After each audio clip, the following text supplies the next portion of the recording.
Okay, welcome back to Gun Bunny Customs, and today we are going to be doing our Cobra Officer episode.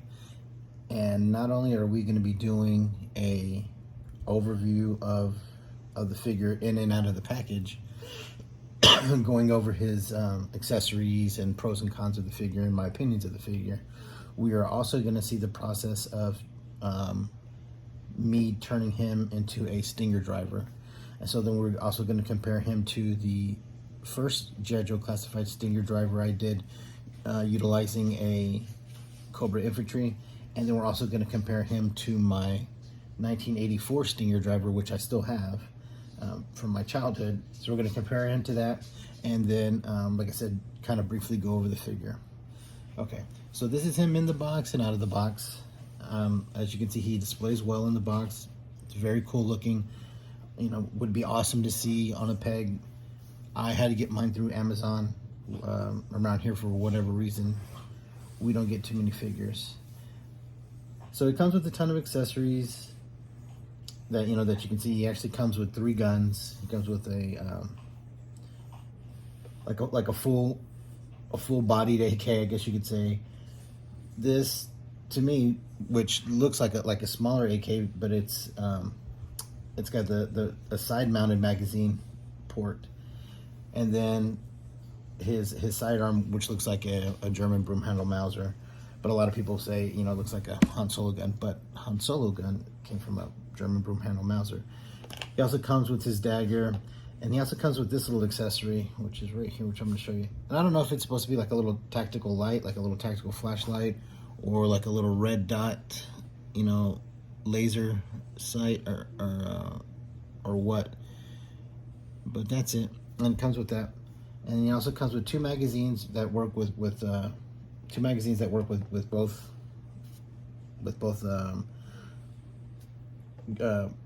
guns, primary guns, and it also comes with a holster you can put in the back that fits the larger AK, and of course his helmet.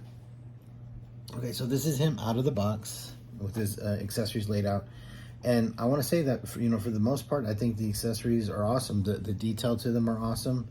I'll show you them individually. Here's the dagger. It has good detail in the. I just dropped that motherfucker right here.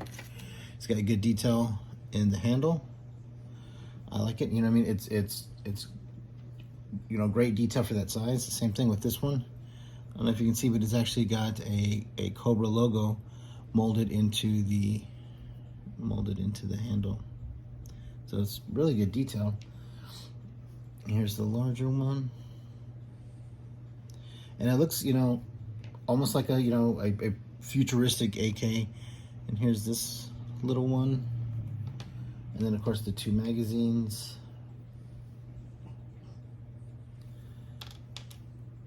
And even the holster has the Cobra logo molded into it, and his helmet. The helmet looks fairly accurate to the original toy. So here's the figure. I think he looks pretty good. I think Hasbro did a good job on the design of it. He's very reminiscent of the original figure from 82, 83. I like that they did enough differentiation to him to actually differentiate him from the the Cobra Trooper or the infantry. So I do like him. I like his accessories. His accessories are a lot closer to the original, to the original figure. The only thing that I really don't like about this is this holster. See, in the back here, it's got a place to put that sight or flashlight, hold a magazine, and then the pistol holster. I don't like it. I don't like the position of it. The original figure didn't come with it and wasn't even like molded in or anything. But it's just oddly placed. It makes it difficult to get the weapon in and out. I don't know. It just doesn't do it for me, for whatever reason. All right. But other than that, honestly, I have really no complaints on it. I think, like I said, it's close enough to the original that, that it screams it, right? Like you immediately know that this is a Cobra officer. You can just tell by the way the gear is. You can tell by the weapons, all that stuff that he's a Cobra officer, which which I like.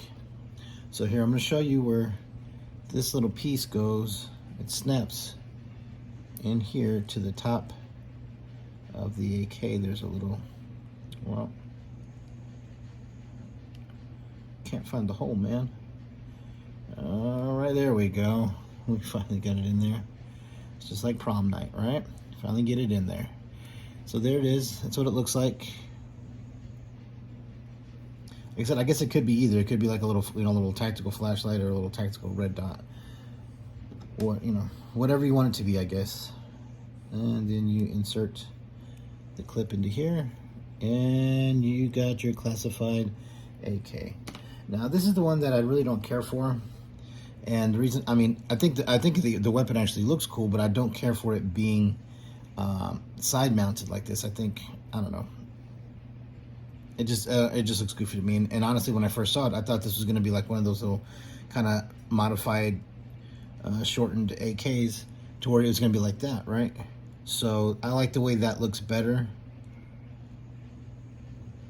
So I am going to modify this. I'm going to figure out how to Dremel and chisel out whatever I need to get that in there. So, because to me, we're going to be turning into a Stinger driver. So to me, that would be a more, a more sensible weapon for a driver, a weapon that's been shortened like that. Okay, so then we're going to move him out of the way, and I'm going to show you these. So this was my first Stinger driver that I did using a Cobra infantry, and then this is my 1984 Stinger driver that I got as a child.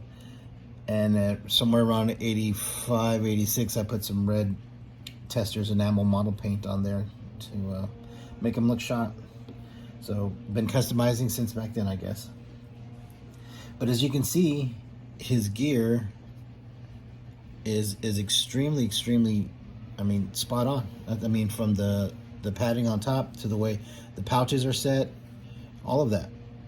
Even the belt, other than the holster that they added to the side, it's completely correct. Where the little pouches are, everything. You know what I'm saying? The only thing added was these holsters. The way that the dagger looks on the leg looks the same. You know what I mean? And I like it. The one difference is these, and I'm guessing this is supposed to be the whole long glove, pulled all the way up. But the original one and the original officer, the original Stinger driver and officer didn't come with that. So I am going to be possibly changing those out to maybe putting a different forearm on there. Either one of these from the Cobra troopers, or maybe Duke's lower arm like this. So then that way they can be rolled up. So that way they look more like a kind of like a driver rolled up. I wanted to show this. So about, I don't know, maybe 18 months ago or whatever, I did this one where I put a side mounted holster like that, a hip mounted holster like that, and it was the same thing. It was difficult to get in and out, just odd placement, and I wish I didn't do it. I wish I would have just left it as a drop holster, but we make those mistakes, right? Okay, so then now what I'm going to do is I'm going to break this guy down. I'm going to go over the process of how I'm going to break him down, and then we will go step by step. Every step I will film the beginning of every step, and then start the next step with the result of the previous step, if that makes sense. Okay, so I'm going to go get the water boiling. I'm going to put him in. I'm going to boil him, pop him, and then once I have him broken down, what I'll do is I'll go over the process of how I broke him down with the broken down pieces that I got from breaking him down. And then that way I can show you the way that I pull out the pegs, how much I separate him, how I separate him. I'll go over the whole process, and then we'll go over the process of how I prep him, how I prime him, how I paint him, how I seal him, and reassemble the whole process. So we'll see the whole step of making that guy from this guy. All right, so stand by. I'm gonna go break him down, and then I will be right back.